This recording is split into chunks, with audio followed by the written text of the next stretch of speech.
right, back to business.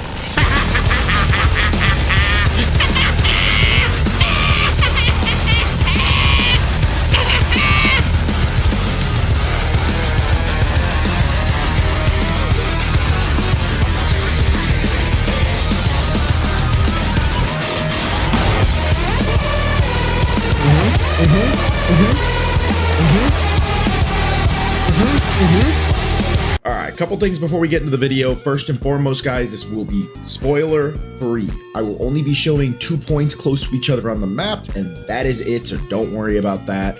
Secondly, this isn't going to be the most overpowered build in the world, but damn, is it fun. All right, I'll be going over pros and cons later in the video to kind of explain why it's not the strongest. And third and lastly, this build is a template. All right, as you can see, I'm only level 41 upon making this video, so there is still so much potential when it comes to this build. But without further ado, let's go ahead and get into it. The first thing we're going to go over is the necessary equipment you need to make this build happen. So the most important part of the build is the legendary ordnance we have, the particular Atling gun. I believe the preface, it doesn't matter, it's just the Atling gun in the end. But the Atling gun is insane. This is the most important part of the build, and yes, you can use any other ordnance weapon with a decent ammo capacity, but this specific legendary's passive trait essentially gives the bullets homing properties. So long as you're aiming somewhere near the body, it will hit 100% of the time and crit most of the time. The only other piece of gear I recommend at the immediate moment is the Hot Slugger. Not integral to the build at all. You are just able to farm it from the same boss that drops the minigun, and it's very good on its own for getting kills to get you your ordnance cooldown back if you happen to run out of ammo. All right, to farm both of these legendary pieces that you need for the build, you're gonna go ahead and all the way to the right of the map, once you have it unlocked, called the Heart of the Mountain, you're gonna go ahead and fast travel to the point right below here. Again, we're gonna avoid showing names for spoiler warnings, and then head straight north of that location to find Craven's Nook. This one is just a random dungeon, so I don't mind showing the name. But once you open up this dungeon, just run through everything, get to the boss, and you can farm that specific boss for both the minigun and the Hot Slugger. So best of luck with that grind. Next, we're gonna go over the skill tree. Now, there are 3 main traits that make this build happen, and those are Scorched Kairos, Tail of the Comet, and Primal Surge. So if we take a look, the top one is Scorched Kairos. Scorched Kairos makes it to where Amon gains increased ordnance damage and magazine size. This specific trait makes it to where the minigun at base starts at 90 bullets, all right? But it fires extremely fast, so we wanna make sure we have extra ammo in the mag so that if the bullets have a bit of a travel time, they're a bit of a slow projectile when it comes to regular guns. So it takes a minute, depending on your distance, to hit the enemy, and you have to make sure it hits the enemy to be able to get that refreshment of your ammo. Secondly, the trait right below it is Tail of the Comet. Now, this one makes it to where whenever Amon deals ordnance damage, there is a chance to apply a cryo status effect. Now, this is going to be an elemental build, and the elemental part is integral for the final perk, which makes it to where he can get his ammo back, Primal Surge. Whenever Amon applies a status effect to an enemy, there is a chance to partially restore his shield and ammo. Again, big part, you're gonna need Tail of the Comet. And another trait that does help for extra status effect damage is Blackout, because then now every time you critically hit with your ordnance, you're also doing shock damage, which allows it to double apply the ammo back, which means you will pretty much always be at max ammo if you play it right. Again, we will get to the pros and cons at the end of the video. Whenever it comes to the other traits in the tree, none of them are super important really at the immediate moment. Again, guys, this is a build template, so go ahead and just fix out the tail end of it to your desire. You can go ahead and put 5 into Gathering Storm to make it to where you're dealing increased elemental damage, since you're dealing both cryo and shock. And whenever you go farm for the minigun specifically, you can get different elementals on this gun. This gun can be radiation, corrosive, fire, cryo. It can be any of those. Kinetic is just the best in my opinion, since you're already applying elementals. You kind of want that neutral damage that kinetic applies, so that you're not struggling with shields or armor or health in any capacity. But yeah, we already went over the big traits that make this build work. The rest are pretty much up to you guys. Right now, I'm putting some into Northern Wind, which makes it to where the gun critical hits have a chance to apply additional slow on cryo. But then again, whenever you think about this one, I don't think that ordnance counts as a gun critical hit. This is something I have to look into a bit more to see if this counts. But again, still playing with the build and getting it to be a little bit more powerful. This build right now, whenever it comes to late game building, I'm trying to go more for fire rate. So whenever you go into Tactician, it makes it to where whenever you're firing from the hip, he gains increased fire rate but decreased gun handling. You don't need the gun handling for the minigun, all right? You're literally just aiming close to or anywhere near the enemy and the bullets will turn to them. Now we're going to go over a quick list of the pros and cons for this build and what, causes its downfall in a fight. All right, so some of the pros around this build specifically is, first and foremost, extremely fun. You really cannot beat the feeling of being a gigantic character walking around with a never-ending minigun, just constantly shredding stuff and never dying, all right? Insanely fun. Second, great survivability whenever it comes to dealing that ordnance damage with the specific skill that makes it to where you gain shield back upon applying status effects with that ordnance damage.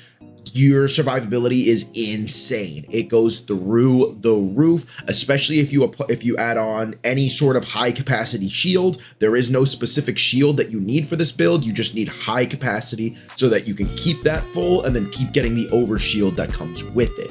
Another benefit is that this build is consistent damage. Like I said, it is not the most damage in the world, but it is a minigun that is consistently putting out bullets at a high pace. And as you saw at the beginning video, it does good damage consistently over time. The last and one of the biggest benefits or pros whenever it comes to this build is that you can use your Scourge action skill with the ordnance. So you can put this up, you could put up your firewall if you want to get the extra projectile damage through it, and you can still use the ordnance with both of these active, which is going to send your survivability through the roof. Okay, if you're really worried that late game there are going to be some bigger enemies that could possibly one-shot you through everything, you can still throw up your action skill and your firewall, double up on him, get the extra damage, the extra survivability, and it just makes this build essentially invincible. Now, when it comes to the cons of the build, the biggest one is that you need to be mindful of ammo versus distance to enemy. So I'll show a little clip here from the beginning of the video, is whenever you are using the ordnance, you need to make sure you get the hits off to get the ammo refunded, easy enough. With the medium speed of the projectiles that the ordnance comes with, sometimes if an enemy is too far away and you hold down mouse 1 for too long, you will empty your clip before the bullets have a chance to hit the enemy and refund you. Again, that's kind of why we have the cushion of the ordnance skill that allows the Mechanist, which makes it to where kill skills restore your cooldown, your ordnance cooldown, so that you can get it back quickly if you happen to do this. So it's not a huge con, but something to be mindful of while you use the build. Second con of this is that the potency of the build can be equipment specific. So we went over everything you need for the build, the minigun, the hot slugger, all that good stuff. One of the biggest things I found that makes this build insanely strong is this class mod specifically that adds extra points to the two of the integral skills for it, which is Scorch Cairo. So I have 7 out of 5 on this and 9 out of 5 on Primal Surge. So if you look, I have a 54% chance to restore ammo when applying status effects. So I'm almost guaranteed to never lose ammo in my minigun. And then the additional skill that I get the 1 point on for the green tree is also a nice skill to have. It is not necessary. You do not need it from the green tree, but it makes it to where heavy ordnance have a chance to refund 1 ammo on damaging enemies, but you can see that 1 point doesn't matter too much. It's only a 6% chance, and again, that's only 1 ammo, whereas your other skill is going to be restoring the ammo to your gun already, so don't worry too much about that. Now that we have the pros and cons out of the way, let's go into what I'm going to be looking for to enhance the build. So as I mentioned previously, we're trying to go for fire rate at the immediate moment. Right now, I'm still probably going to put some extra points as I level up into Tactician. there is a shield, a legendary shield from a specific boss, a Vile Lictor. Vile Lictor drops a shield called the Super Soldier, which has a decent capacity, and it makes it to where whenever your shield is full, it'll give you overshield, and as well as having overshield, it'll give you a 15% increase to your fire rate and your movement speed. So I don't have the shield quite yet, but that is one that I'm going to farm Vile Lictor for, and I think that one's going to be go pretty well with the build. It'll add to the survivability, and it adds to how fast I'm putting out bullets and putting down enemies. As I mentioned already, I kind of rolled an insane class mod for this build. It adds 4 points to the most integral skill of the build. It adds 2 points to an important one, and then it has 1 point in a nice to have skill. Again, it is not necessary, but getting a class mod that adds into any one of these 3 skills, but mainly the first 2, will help immensely. But I think the middle one is going to be the biggest focus for sure. So if you find a class mod that adds to that one, take it immediately. Now, once we're getting a little bit deeper into the build, we can start looking into what are the possible equipment sets that you can start building into to enhance the build just a little further. The 2 that I am looking at, the first one is Gadget Ahoy, which cooldown duration, don't really care about the first one. It's the 20% ordnance damage that you get, and then the ordnance kills grant 20% damage for 15 seconds. So just that damage stacking that Gadget Ahoy can offer.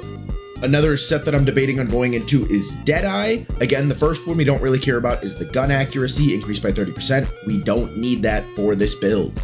The second one is the gun critical damage. We do a lot of critical hits with this build, so to have that increase by 25% would be pretty nice.